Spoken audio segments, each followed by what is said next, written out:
What's good, everybody? We finally made it here. The end of 2020. For as crazy as this year has been, I'm not going to really get into all of that. I hope that you guys have found some way of keeping yourself afloat this year. For me, I'm very glad to be ending out this year and starting out the next with my review for One Piece Chapter 1000, simply titled Straw Hat Luffy. I'm not going to keep you too long on the intro. Let's get this bread. So this chapter starts out with Luffy arriving on the 5th floor of the Onigashima castle as he was running up. As we remember, Jinbei's dealing with who's who on the 4th floor, so it is what it is. Luffy gets there, and what does Luffy come to find? He sees Sicilian, all the musketeers, and then a bunch of beast pirates just laid out because the musketeers are like, let's wreck their shit. And that's what they did. So Luffy gets up there and they're like, hey yo, this is the least we can do for everything you've helped us out with. Including protecting Zou, protecting Kinemon, protecting Kanjuro, protecting Raizo, protecting Momo, all that stuff. You helped us out so much, the least we can do is give you a straight shot to Kaido and Big Mom who are on the roof right now. And that's exactly what they did, because they're like, hey yo, staircase behind us leads to the top. Go on up there. And Luffy's like, hey yo, thanks. I'll be back soon. And also, as we know from last chapter, Marco took Zoro. He's trying to fly him to the top of the Onigashima Palace. And as this is going on, King and Queen were like, fuck no.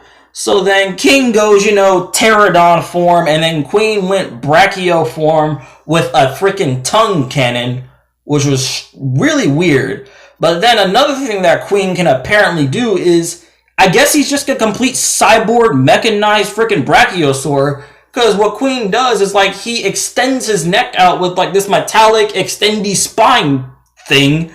And he goes to attack Marco. But Marco, having one of the most versatile devil fruits ever, stops King and Queen. And Queen's like, is this dude just invincible? Like, can we just not do anything against him?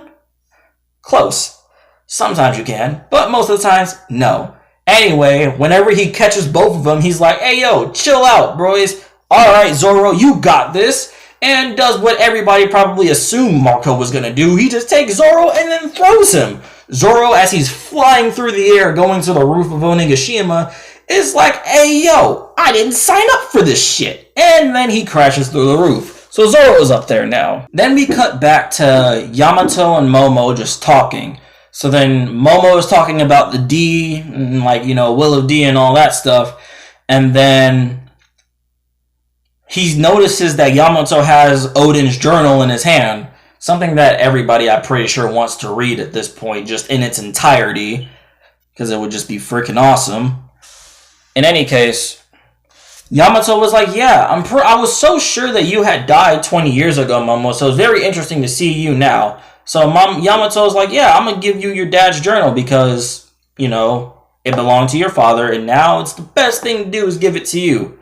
I protected it after someone else must have during the fire because it should have been destroyed in the house of the fighter at Odin's castle 20 years ago. But it wasn't. Someone protected it. And then I found it. I kept it protected and hidden because Odin's life is sacred to me. Because, I'm Kozuki Odin and all that stuff. Yamato goes on to say, he was like, yeah, Odin's life was remarkable. Yamato goes on to say, he's like, yeah, Odin's life was freaking awesome. Which, from the parts that we've seen, we know that's the case. Dude clashed with Roger. There's nothing, that's probably where his life peaked at that point. Nah, I'm not going to cap though. That boiling oil scene was pretty fucking epic.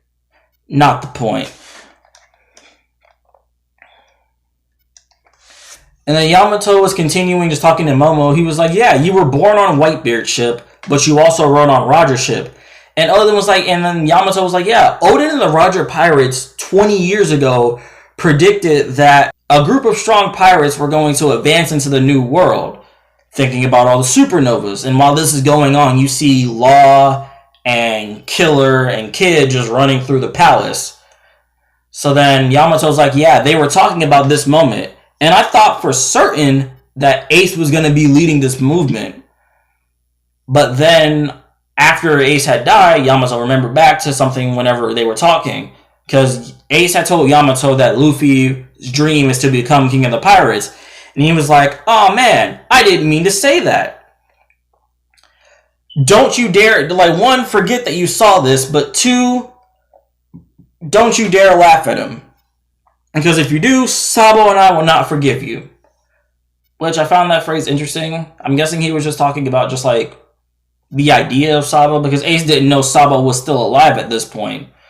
And Sabo didn't know that Ace was Ace. Anyway.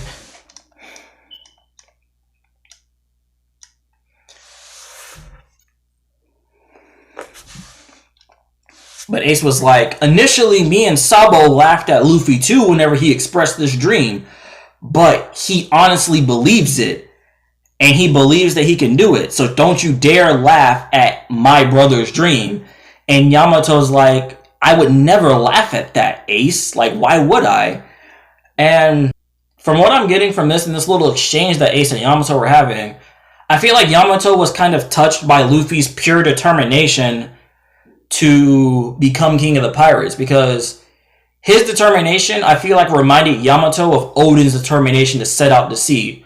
Regardless of what anyone was going to say, regardless of how many people ridiculed Oden, regardless of how many people laughed at Oden saying that he was stupid for doing what he was doing, regardless of how many people said that he wouldn't be able to go out to sea, Oden still wanted to do it, because Oden was like, this is my dream, this is what I want to do, so this is what I'm going to do. And Luffy is exactly the same way. That is one of the biggest themes in One Piece.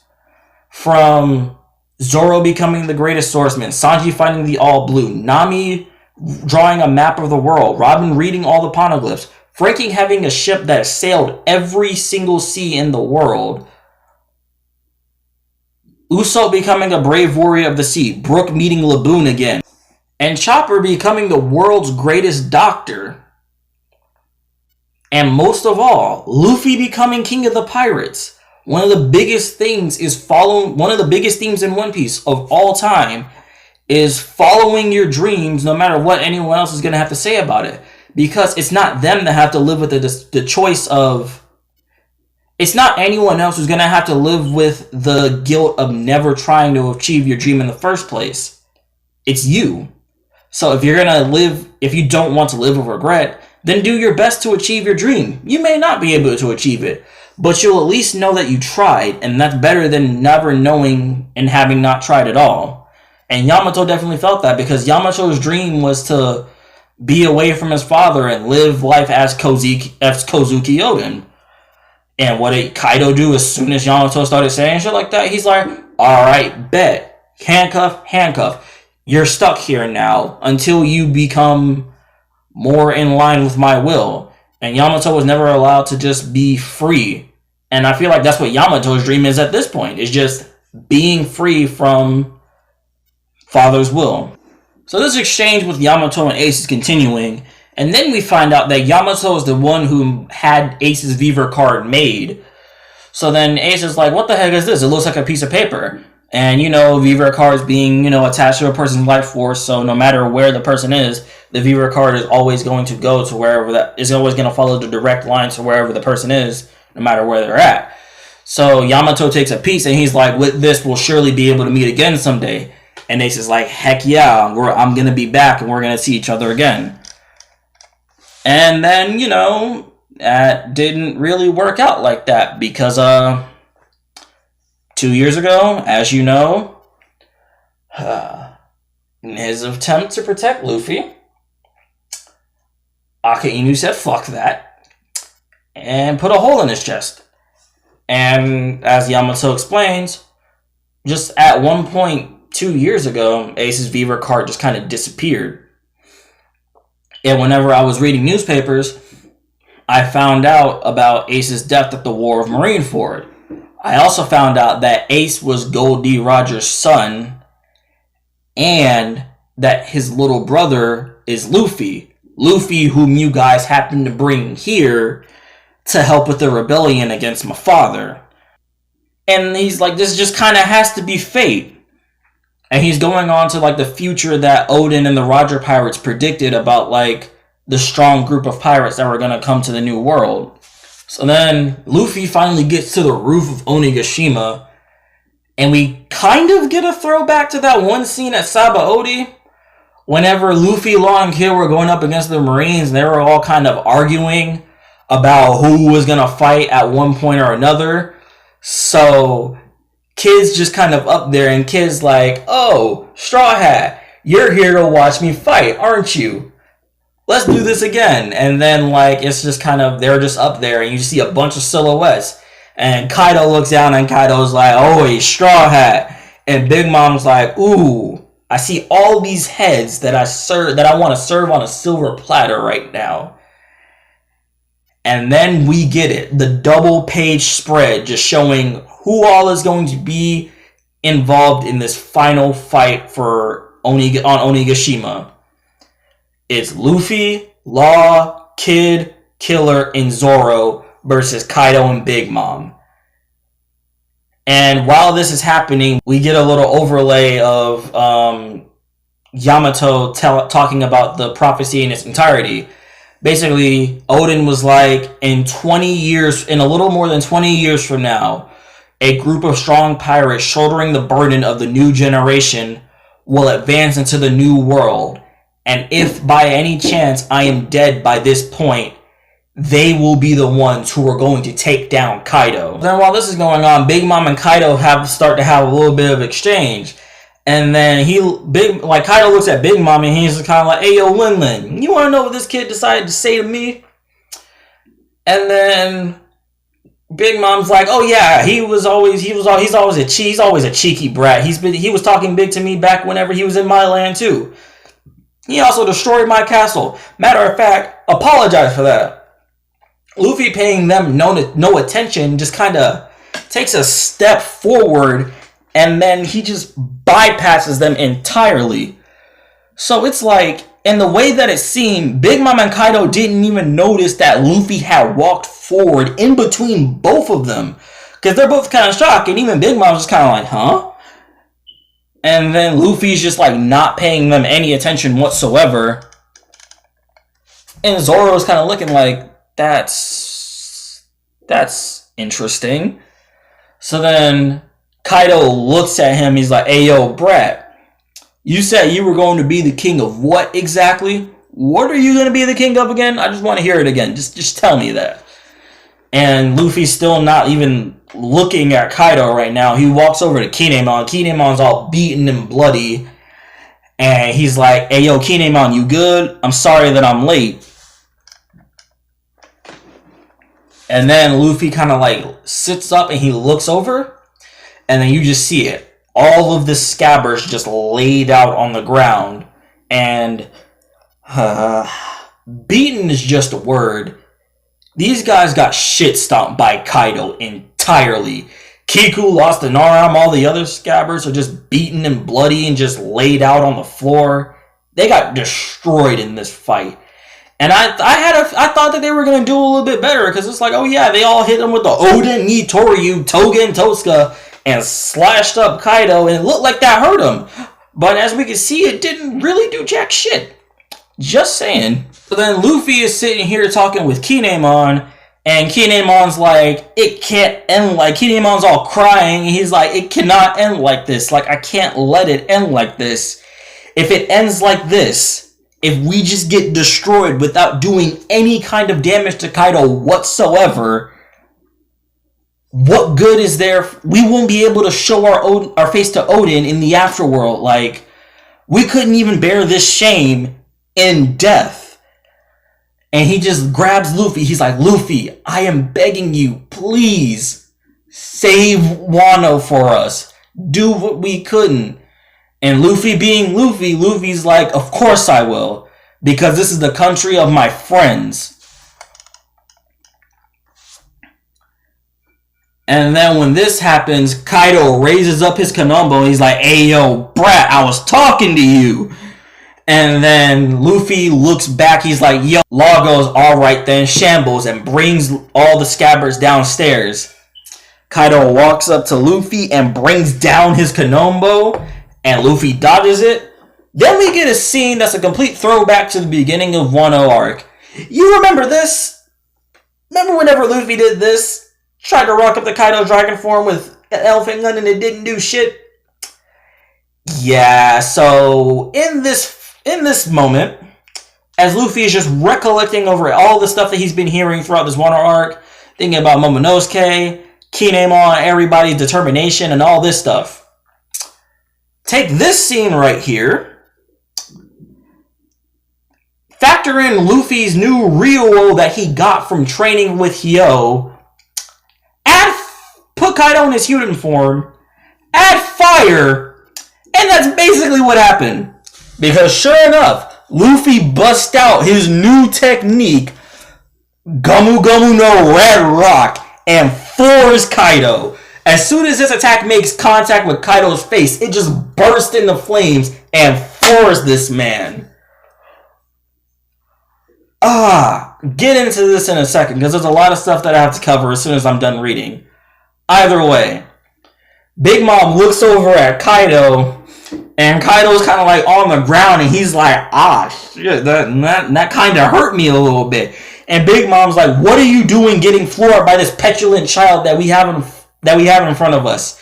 You're an emperor. Why are you getting floored by this kid? And Luffy, same as always, just looks up at him, looks up at both of them. Two emperors of the sea. Luffy does not care. Luffy looks up at them and he goes, my name is Monkey D. Luffy. I'm going to surpass both of you. I am the man who will become king of the pirates. End of chapter. Few things to go on here. 1. That scene with Marco and King and Queen in the beginning of the chapter brings up an interesting thing. Because Marco is one of my favorite One Piece characters. Just in terms of his attitude, his design, his powers, all that stuff. Marco is awesome. But we have yet to see him in an all-out fight. Or at least an extended, decent fight. We've seen him clash with like the Admirals before. So that goes to show about the strength that he has. But we have yet to see him in a good, drawn-out fight. And I really want to see that because I want to see all the aspects of his Devil Fruit. Because the Tori Tori no Mi Model Phoenix, if I had to choose any Devil Fruit that I could bring in that I would eat, besides Asus Mera Mera no Mi, it would be Marco's Phoenix Fruit. Because that has the characteristics of a Zone, Logia, and Paramecia all wrapped into one. Because not only does it give him the Zone being able to transform into the hybrid or the full Phoenix form, that's already useful enough as it is because he can fly. And that's awesome. But also, it exists the characteristics of a Paramecia with the Flames of Rejuvenation being able to heal anyone as well as himself using just the flames of his Phoenix Fruit. But also, it gives him the characteristics of a Logia because it allows attacks to pass right through him without much issue. We saw this whenever he was rocking up in Marineford and Kizaru was shooting lasers at him, the other means were trying to shoot at him, and all this stuff was just passing through Marco's body like it wasn't even there. Marco's Devil Fruit is the most versatile and one of the most powerful ones that you could ever get your hands on. So I'm really interested to see where this dude is going to go in this fight. Another thing, Red Rock, the technique that Luffy exhibits in this chapter, brings up something that I have been waiting to understand for the longest time about Luffy's techniques post-time skip. When Luffy unveiled the Red Hawk, I always assumed, incorrectly now that I'm seeing this, that Red Hawk was basically just a hockey-enhanced jet pistol. Because like all of his Hawk techniques are just enhanced forms of his pre-time skip gear techniques, just with hockey on them now. Case in point, Jet Gatling became Hawk Gatling. Jet Bazooka, Eagle Bazooka. Makes sense. Same with his Gear 3rd techniques. Giant Pistol became Elephant Gun. Giant Bazooka became Grizzly Magnum. We get the gist of it. It is what it is. But Red Hawk was such a weird technique because it was the biggest outlier in any technique that Luffy had. Because it just randomly threw fire in the mix. But I was always thinking, I was like, if Luffy can do that in Gear 2nd, wouldn't it stand to reason that he could do it in Gear 3rd? And we've seen him in movies and stuff, we've seen him mix Gear 2nd and Gear 3rd together, and he hockeys it up and everything. But it was never on fire. And I was like, why is that?